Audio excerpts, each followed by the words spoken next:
उधर बड़ी खबर आ रही है छत्तीसगढ़ से, जहां पर शराब घोटाले के केस में स्पेशल सेक्रेटरी एक्साइज कमिश्नर पर केस दर्ज किया गया है। नोएडा के कासना थाने में 5 लोगों पर यह केस दर्ज किया गया है। आपको बता दें, छत्तीसगढ़ में 1200 करोड़ के शराब घोटाले का आरोप जो है वो लग रहा है। ईडी रायपुर में तैनात उप निदेशक ने यह केस दर्ज करवाया है। घोटाले में मनी लॉन्ड्रिंग की जांच कर रही है ईडी। नोएडा की कंपनी ने असली नकली होलोग्राम बनाए हैं, ये ईडी की तरफ से कहा गया है। और शराब सिंडिकेट की मिली भगत से ये जो होलोग्राम्स हैं वो बनाए गए हैं, ये आरोप फिलहाल लगाए जा रहे हैं। तो ये होलोग्राम विधु गुप्ता के नोएडा स्थित prism holography security film private limited के कारखाने में बनाए गए हैं।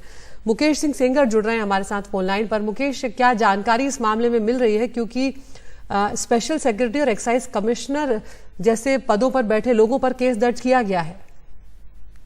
देखिए, बेसिकली जो शराब की बोतलें बिक रही हैं छत्तीसगढ़ में, उसमें एक होलोग्राम लगा होता है। किसी भी राज्य में शराब की बोतलें बिकती हैं तो उसमें एक होलोग्राम लगा होता है, जो कि उस बोतल की जो सेफ्टी है और उसकी ऑथेंटिफिकेशन का जो है मार्क होता है। यानी कि आप अगर उसमें होलोग्राम लगा है तो ये समझना होगा कि बोतल जो है वो सही है।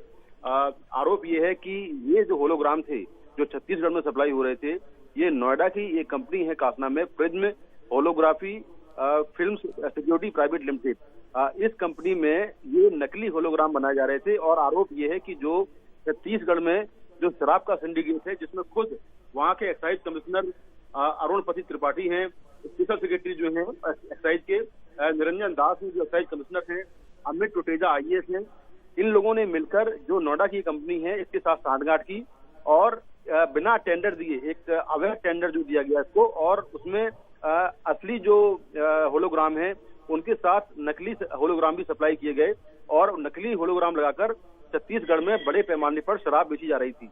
एक होलोग्राम पर ये अधिकारी 8 पैसे का कमीशन ले रहे थे और 5 साल में करीब 80 होलोग्राम छापने का एग्रीमेंट हुआ था। तो जो ईडी के उपनिदेशक हैं उन्होंने शिकायत दी। उन्होंने कहा कि वो मनी लॉन्ड्रिंग केस की जांच कर रहे हैं और उसमें ये चीजें पाई गई हैं। और उन्होंने छापा मारा था इस कंपनी में, जहां से बड़ी मात्रा में नकली होलोग्राम बरामद हुए हैं। तो ईडी के मुताबिक इस तरह से नकली होलोग्राम बनाकर राज्य सरकार को करीब 1200 करोड़ रुपए का घाटा हुआ है। तो ईडी की शिकायत पर जो नोएडा पुलिस है उसने केस दर्ज कर लिया है। और इसमें जो वहां के आबकारी कमिश्नर हैं, स्पेशल सेक्रेटरी आबकारी हैं, इसके अलावा नोएडा जो कंपनी है उसकी जो डायरेक्टर हैं, उनके खिलाफ ये मुकदमा दर्ज किया गया है। शुक्रिया मुकेश इस तमाम जानकारी के लिए। यहाँ पर ये भी अपने दर्शकों को बता दें कि जो शराब की बोतल में लगा होलोग्राम होता है उसके सुरक्षित और सही होने का प्रमाण होता है। और इन्हीं होलोग्राम को लेकर जो मिलीभगत की गई और जिसे कहते हैं फर्जी होलोग्राम्स बनाए गए, उसके चलते बड़े पैमाने पर यहाँ पर घोटाले होने का आरोप लगाया जा रहा है।